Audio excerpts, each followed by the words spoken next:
What's up, everybody? Welcome to the 3 and Out YouTube page. I'm John Middlekauff, and we are talking football all day, every day. Make sure you subscribe, like the video, share it with your friends. Let's roll, baby. What is going on, everybody? John Middlekauff, 3 and Out podcast, coming from you from beautiful Lake Tahoe. Went on a little, about 6-mile trek. Got a good little sweat on around the lake. Very active community, and had a little lunch, came home and got the pod ready and realized a lot was going on. So stuff happening in 49er land, some question marks with what will happen in terms of Tua and practices, Matt Stafford, Amari Cooper, some news there. And I plan just jump around the league a little bit. Obviously, the Jets, always a headline. Jerod Mayo had some interesting comments. The Vikings extend another high-level young player. And Roger Goodell is up to stuff. So a lot going on in the football world. This is a great time because, like, tangible things happen. And then we get to practice and just stuff starts happening left and right. Who's working in with where. It's great. You can smell it in the grass. Football season is upon us, so buckle up, baby. But before we dive into football, I was on a text. I'm on a group text with a bunch of people that I worked with at Fresno State, and one of them now is at Oklahoma. He's essentially the GM, Drew Hill. And I've been telling him forever, I want to go to the Red River rivalry, the Texas-Oklahoma game. And it's my 40th birthday this year, and we've been talking, should we go to an SEC game? That technically is an SEC game now because Texas and Oklahoma are joining. And I was like, maybe with my close personal friends, my partners in the official ticketing app of this podcast, we can figure something out and go to one of the most historic rivalries in all of sports in this country.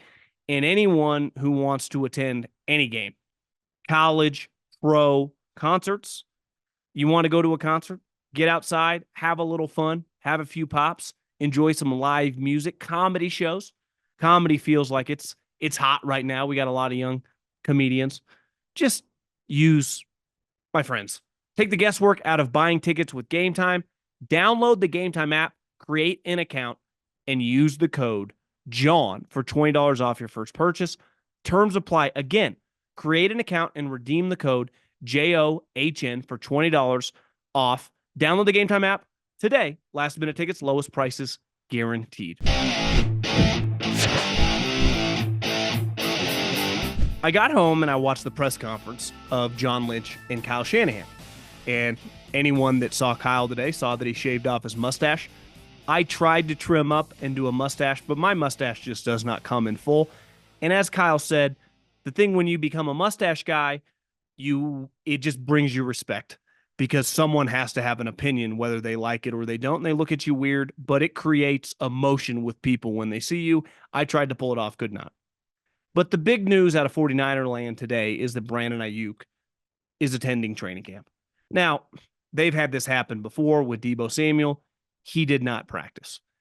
And I think it's pretty clear. I've been in enough negotiations in my life to know the older you get and all sorts, with high-level billion-dollar companies and startups that you were hoping would be that turned out not to be and went under, is that anytime negotiations get shady, and for most of us, these aren't public negotiations, but anytime that you feel that shady stuff is going on, it's harder to get a deal done. Now, in a public forum like the NFL, to me, that's the equivalent of using the media. And I understand Brandon, this is his first big contract. He's very emotional, and he used the media several times. And the last one to request a trade. I've said this all the time. This is not the NBA. Teams don't capitulate to your demands immediately, and that the 49ers don't give a shit. No one cares when you scrub your Instagram account. No one cares when you tell one of the national reporters you request a trade. It does, especially in the middle of the summer. It doesn't actually do anything. The easiest way to get a deal done, and players like Brandon Aiyuk are players that their team wants to get a deal done with, is to play ball. And the easiest way to play ball is good faith negotiations. And the way you do that as a player is you show up to training camp. Now, you don't have to get on the field. Look at Jordan Love. I'm not risking getting injured for Jordan Love. That could be 150, 180, $200 million. For Brandon Aiyuk, that could be 60, $70 million guaranteed. I totally get it. I support guys that want to hold in. But younger players, I think this is the way to go, especially when you know the team financially plans on paying you. These negotiations are tough. We're talking a lot of money. Most teams just don't hand out that type money, especially when they have a ton of other guys under contract, and it's complicated. But I promise you this, and John Lynch reiterated this today, we plan on this guy being a 49er. We want him on the team. Of course they do. He's a winning player. They have won a ton the last couple of years with him being their number one outside option. But once you get down to, in any negotiation, the final hour, I think Brandon Aiyuk and the 49ers have to kind of draw a line in the sand. Are we going to let this deal pass over a total of $5 million? Right? $1 million extra a year to bump that number from 26.5 to 28, right? Over a 4-year period or whatever. Anyone that's ever bought a house or sold a car or sold any asset, you get to a certain time in the negotiation where emotions are high. I don't care if you're selling something worth $1,000 or $2 million. Like, you get emotional over things. And I think you see this a lot in real estate. Are we going to let this deal go over $5,000? Are we going to let this deal go over $10,000? This is a $1.8 million transaction. And that's where I think the 49ers and Brandon Aiyuk are kind of looking at each other, from across the negotiation table. But we're close. And we got to get this figured out. Someone's going to blink. And I think the reality is that Brandon Aiyuk threw his last curveball, the trade request. And he realized those guys don't give a shit. They simply do not. That's the National Football League. If I don't want to trade you and I like you and you're emotionally charged up and you want to trade, see you at training camp. And that's essentially what the 49ers said. And I give him credit. He showed up. Because the easiest way to get this deal done is doing exactly what he did. Show up. George Kittle had a great line today that he said Richard Sherman told him. Contract negotiations are a lot like braces. They suck when they're on, just like they suck when you're going through a negotiation. But once they're off, once the deal is signed, you forget that you even went through it. You have a big smile on your face. And that's what's happening here. It happened last year with Nick Bosa. It happened a couple years ago with Deebo Samuel. The 49ers, to me, the only team that's truly championship or bust is the Chiefs, because they're the only team rattling off championships. But like the 49ers, anything less than winning the NFC and being back in the Super Bowl with a chance to win it is a major, major disappointment. And I'm on a bunch of text threads with Niner people. The reality of even the potential trade is any team trading a first-round pick, and let's face it, the 49ers are probably going to want more. I would say at minimum they'd want like a 1 and a 3, and then giving him a $120 million contract? I don't know. I would say probably not. I think teams would be willing to acquire him, like the Tennessee Titans traded for, what's his name? Snead on the Chiefs. They traded a third-round pick. The New York Giants traded for Brian Burns, and then they both paid those guys a lot of money. They didn't even give up a first-round pick. So, yeah, teams are open to making deals for good players, but at what cost? Because I know I have to pay them, but what type of draft capital do I have to use? And the other thing, draft capital right now, as we sit here on July 23rd with the season upon us and in front of us, does the 49ers no good. It's actually completely irrelevant. Having that draft capital for a player that you're going to select in the spring of 2025 does nothing for you trying to win the division, trying to beat the Rams, the Lions, the Eagles, the Packers in the playoffs, and then probably the Chiefs in the Super Bowl. Does nothing. And that's why they have no intention of trading him. Just trying to get the deal worked out. And other than that in 49er land, nothing really. There was a story going around that Purdy he was injured last year in the Eagles game, had to rehab the entire offseason. And basically that he was injured early on in the season, like he was not 100% healthy. And this is a big year for Purdy, right? Because if he has another successful season of throwing 30-plus touchdowns, his team wins 12-plus games, he's going to get an astronomical amount of money. And let's face it, the conversation surrounding him all stems back to where he was drafted. Because if Trey Lance had played like Brock Purdy, everyone would be calling him like John Elway. So when you're not drafted high, people don't want to think you're good. It's just that simple, right? Listen, we can nitpick Dak Prescott all we want. He's one of the greatest fourth-round picks in the history of the league. Same with Kirk Cousins. I guess Dak might have been a third-round pick. Tom Brady. People forget now because it was 25 years. But for those first 3 or 4 or 5 seasons, a lot of people thought Tom Brady wasn't that good. And it was the defense carrying him, and Peyton Manning was the best quarterback, even though he was rattling off Super Bowls. When you're drafted high and you play well, it's like, oh, look at this guy. Holy shit, this guy's good.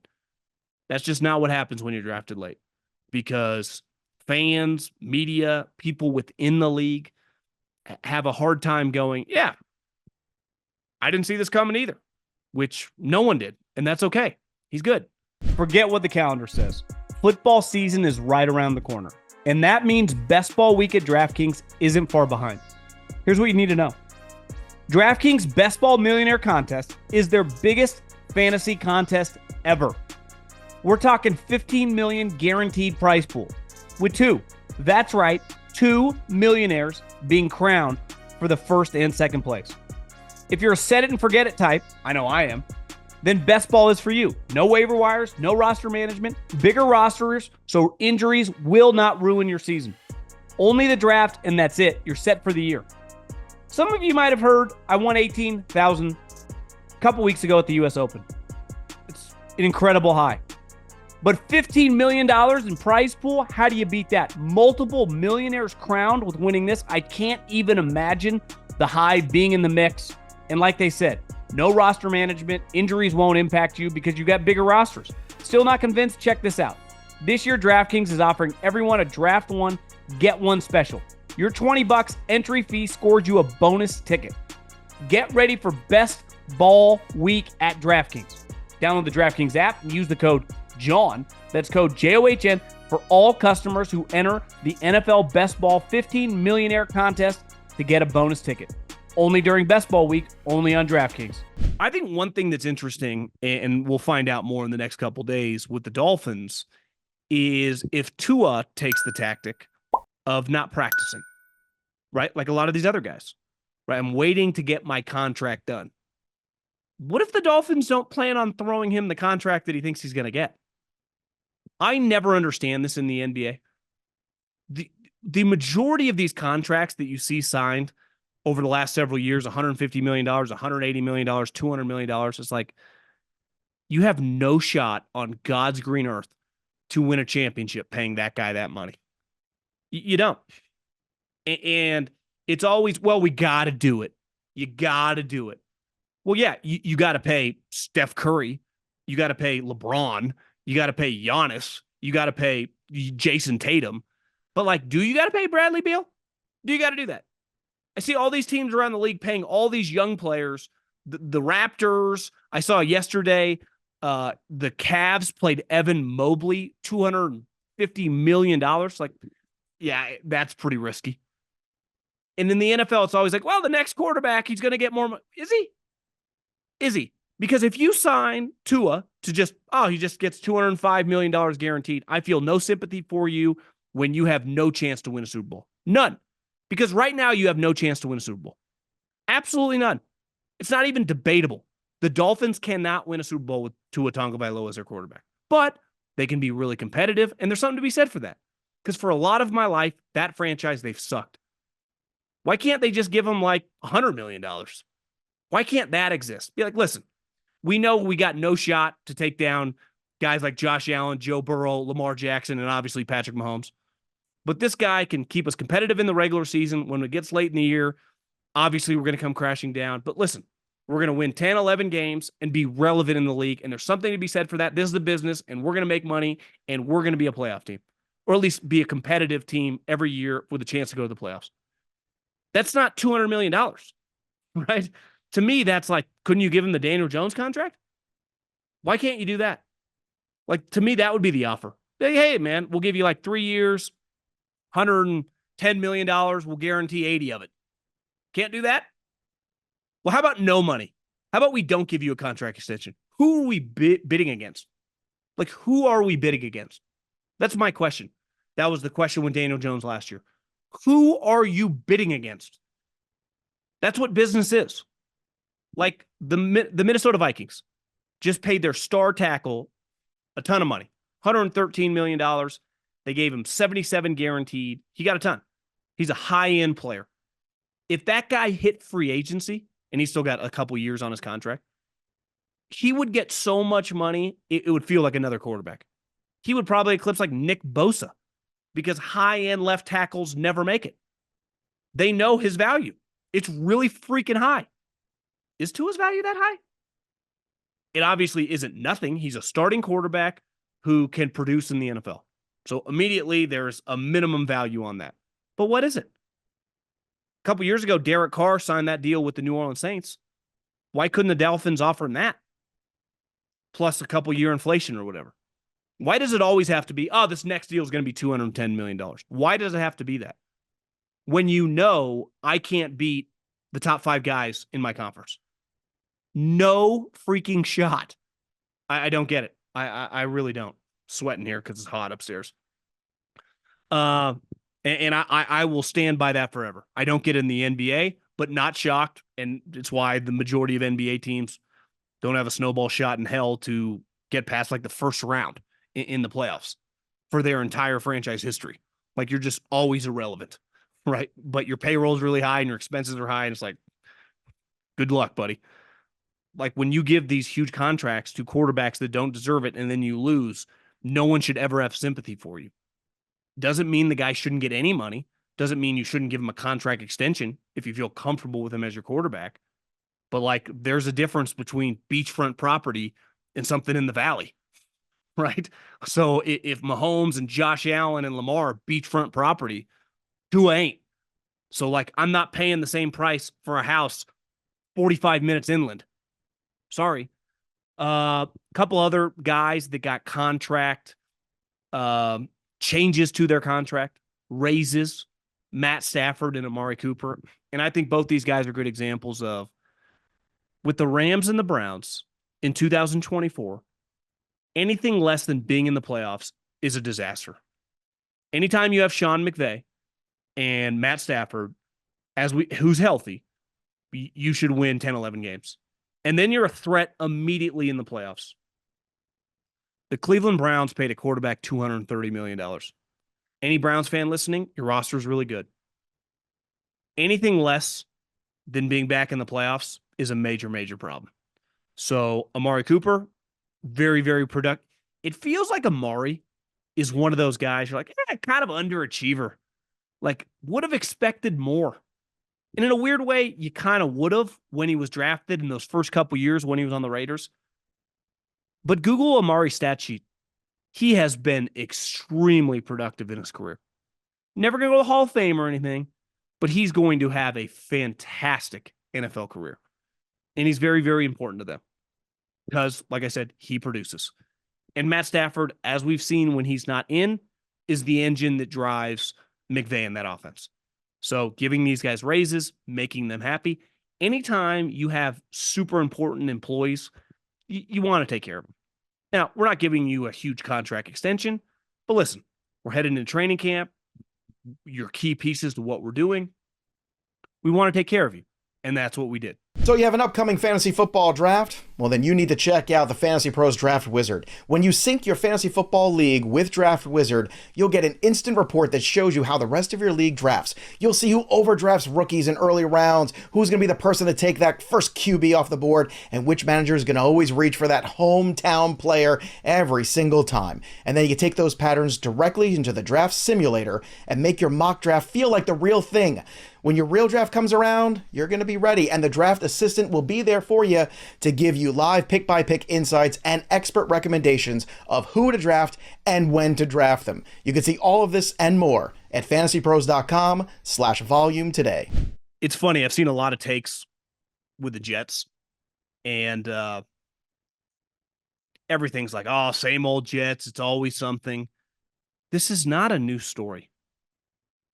If you buy a car and the AC doesn't work, and then you're driving around in the summer and you don't get the air conditioning fixed, and you start complaining because it's super hot in your car, that's not the person who sold you the car's problem. That's on you. Go fix the air conditioning. The Jets acquired a player who was outspokenly talking about needing more money. It was well documented. This was not something that came out of left field. This was something that was publicly known.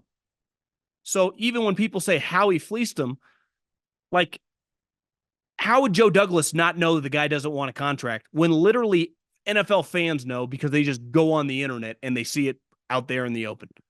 So you traded for a player who's, listen, been a very productive pass rusher in the NFL. He's a good player. Got no problem trading for him. But you know this was a guy who wanted more money. Happens all the time in the NFL. Back to Brandon Aiyuk. If you trade for Brandon Aiyuk, you can't be shocked with the moment he gets there, he wants a new contract. Right? This is well established that Haason Reddick wanted more money. So when I see all these people like, same old Jets, this goes back to 3 months ago when they traded for the fucking guy. So to me, this is 100% on Joe Douglas. Like, you traded for a guy that wanted money. Did you think like you could just talk him off the ledge? Like, hey man, if you produce this year, we'll take care of you next year. Like, this ain't Daryl Morey and James Harden here. So unless you plan on giving this guy a new contract, this was going to be your problem. And it's like, well, eventually we'll find him. He'll show up. So you're trading for a player that you've never had, that you do not know, and you're just going to take on this problem and hope it works itself out without paying him. So to me, this is 100% on Joe Douglas in the front office. Can't happen. I'm all for trading for a guy that wants more money, taking care of him, and then getting him. Like, that's it's why you don't have to pay as much in draft capital. But he's not at training camp today. Of course he's not at training camp today. Just like he wasn't at OTAs. He wants more money. It's why the Eagles didn't want him anymore. Now, you could argue maybe they thought they could upgrade. They signed the dude from the Jets. But the reason they did that, they got the guy on a cost-controlled contract, and they got rid of their older, quote-unquote, headache. I like Reddick. He's a good pass rusher. But this goes back to, like, the Miami Dolphins thing. I feel no sympathy for this situation. You inherited the problem. So you don't get to complain about the problem when you inherit it, and you're clearly doing nothing to fix it. To me, Howie's obviously fleeced people before, but in this situation, it's like, hey, you want Reddick? It's not like he didn't know the contract situation. Now, if you want to say it's always something with the Jets, I agree. There's a lot of noise there. And this is not Belichick or Tomlin or Pete Carroll or Andy Reid, one of these older veteran coaches that have seen it all. This is a bald guy who dyes his beard, who's literally fighting for his head coaching life, who is proven to get a little over his head with some of these situations. We've seen it with Zach Wilson. We saw it this offseason when Aaron wanted to go to the pyramids. It's like he doesn't always say the right things, and things get weird, which is natural for young coaches who've accomplished nothing. So throwing this on your coach without handling this from the front office ownership level is, I saw Colin call the New York Giants a Mickey Mouse. Like, this is Mickey Mouse. This is Mickey Mouse. Trading for a guy that wants a new contract and not giving him a new contract. Like, what the fuck you think is going to happen? Jerod Mayo, I saw this headline on Pro Football Talk. He must have talked either today or yesterday, called this a foundation year, like laying the foundation. And which is right? They changed him from Belichick, got a lot of young players, obviously draft a quarterback really high that's probably going to redshirt probably at minimum half the season. He's not wrong. They are not going to be any good, which he's essentially saying. Here's the problem is they haven't been good for a while. So this fans who, listen, obviously very spoiled. They had one of the greatest 20-year runs in like the history of sports. I mean, you have to go back to like the Bill Russell Celtics or something. or John Wooden UCLA Bruins or Alabama fans these last 15 years. We're never seeing it again. But like, it's football. And while you don't have to win the Super Bowl every year, it is fun to root for. And this is my thing with Tua. Like, I got no problem giving him extension. Yeah, like $35 million a year, $32 million a year. That's what I think your value is. I like winning. It's fun to win 9 to 10 games and be in the mix. Like, there's value in that. The problem for Mayo is going to be is like, if he has a couple losing seasons, which is very possible, and this year they win 4 games, next year they win 5 or 6, that's a lot of losing for the fan base. And this is not like Los Angeles. People care there, and it gets ugly, and it gets angry. And Robert Kraft's going to take a lot of shit. He's going to take a ton. And you have to wonder when the arrows come out, because forever, win or lose, Bill and Tom took every bullet. And then when Bill shorted Tom and he went to the Bucs, it was all Bill. No one said anything about anyone else beside Bill Belichick. And rightfully so. He was the grand poobah. He called the plays. He was in charge of the coaching staff, whether he individually called the plays, you know what I mean. He obviously picked all the players. He was in complete control. He had more control over football than probably anyone will ever see ever again. But now it's like Jerod Mayo. What's he really doing? Is he like even calling the defense? He definitely has nothing to do with the offense. It's going to be on the Crafts. And when you start going after the owner, the easiest way to get them off, them being the fans, and I got news for you, the fans in football have a lot of juice because there's a lot of time between games. So you end up reading a lot of articles, you listen to a lot of talk radio, you get a sense for it. And if that place is empty, which obviously the Crafts have invested a lot into, like, is this guy getting 3 years to just suck? You see it with the Maras, right? People are going to go after John Mara constantly. So if this year they suck and the Giants win 5 games, 6 games, like, John Mara doesn't want people just talking shit about him constantly. So the easiest thing to do, fire GM, fire the coach, and just give people hope. Because that's what hiring new people does. It just gives people hope. And I have to wonder how long this leash is going to be. And listen, I'm not acting like Jerod Mayo, doesn't deserve a long leash, but it's going to be very difficult. And his quarterback's a pretty major prospect or project. Now, who knows? Maybe just like year 2, he becomes a top 10 player and you're off and running. But if there's a lot of growing pains and maybe the offensive coordinator's not right, all of a sudden you go, is this guy in trouble? That's how fast it happens. Not for long. It's what the NFL stands for coaches and executives. Because you got to win fast. You're not getting some long landing strip. You see this in college football all the time. You're not allowed in the Power 5 to go like 3 years and not show some serious signs. By your 3rd year, you better be competitive like 8 or 9 wins. If obviously like Alabama, LSU, Georgia, USC, the standards are really high. But even like the random programs at Wisconsin, you'll see it with Rule at Nebraska. Like, by your 3rd year, we better be competing like 9. If we ain't, sayonara. The amount of money in the NFL, in the Power 5, especially in the Big Ten and the SEC, it's not hard for me to fire you. When I was a kid, a lot of coaches got longer leashes. A huge reason was because these owners weren't flush with the cash and didn't want to pay them to go away. It's pretty clear now. They have no hesitation because it doesn't impact their pocketbook. Paying a coach $20, $30 million to go away for an SEC school, for a Big Ten school, for an NFL team is a line item. It'd be like me making $1,000 payment. It means nothing. And when money becomes nothing, it happens in all of our lives at different rates. At one point in time, $10 or $20 or $100 a lot to you. Then maybe $1,000 a lot to you. Then maybe $100,000 a lot to you. Then maybe $1 million a lot to you. It goes for businesses, right? Most startup businesses, like, all the expenses matter. And then as you grow and grow, like Amazon, Apple, Walmart, the way they look at 10, 15, $50 million is a lot different than they did depending early on in their maturation as a company. No different with football. And I think a lot of these coaches are going to find out like no one wants to watch bad football because it's fucking awful. Baseball, whatever, no one watches. Every night it's on. If your team sucks, it's kind of irrelevant. In football, that 1 week a year is a big deal. And when you suck for consistently, it's impossible to survive now. And I just wonder, like, is this guy getting 3 years? This guy getting 3 years. I think he would have to show some serious life by year 3 to survive. And I think it's going to be difficult. Belichick handed him a shitty roster. He's got a project quarterback. He's a young coach. I mean, shit, he's only been coaching for, 4 or 5 years as an assistant. Maybe even less than that. Was like 18. Clearly an impressive guy. But the other thing is the ghost of Bill, man. So it's no different with DeBoer and Saban. It's just a lot easier to inherit Alabama than it is a bad NFL roster.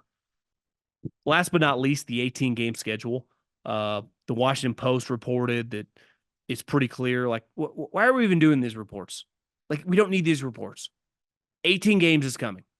To me, the report is the NFL plans to do 18 games in 2026 or 2025 or 2028. That's the only report we need moving forward. It's inevitable. It's not like might happen. It's happening. It is 100% happening. Why? Because that means more money for the players. And you know who never turns down more money? Employees. Like it happened with a 17 game. It happened with Thursday Night Football. It will happen. And a huge reason is the preseason now is completely irrelevant. It does not matter. Those games are terrible. Now, obviously, the big question mark is there a line of diminishing returns? Do you get to a point where you ever dilute football? I've said it forever. Football is so far past. You could combine baseball and basketball in this country. It does not equal the NFL. But like I've lived long enough. When I was a kid, other sports were on top. Football will not be on top for whatever. Do I know what's going to take it down? Who knows? Maybe just younger generations won't even like sports. I don't know. Maybe television dynamics change. Maybe our consumer habits change. Who knows? But for the foreseeable future, I don't think there's anything that can slow down this freight train. And I don't think 18 games impacts any of us. Partly because, like, we sit there in August and check out a preseason game. So now that these preseason games, these young players are not playing, or excuse me, these starters are not playing, the majority of the league plays nobody. It's unwatchable. It really is. And I love football. I love college football. So watching some of these guys that got drafted, it's just bad. Like, it's bad, right? And there's a reason it's bad. It's just hard to get young players. I'm not saying it's not important for those guys, but that's not what the league office looks at this for. The importance of young players. They care about the money. They care about the regular season games. And so do the veteran players. So I would guess this thing happens sooner than later. Next year, 2 years, obviously it has to be agreed to with the union. Do you know what the union usually doesn't do in any industry? Turn down raises. Turn down more money. It's not usually the way it happens.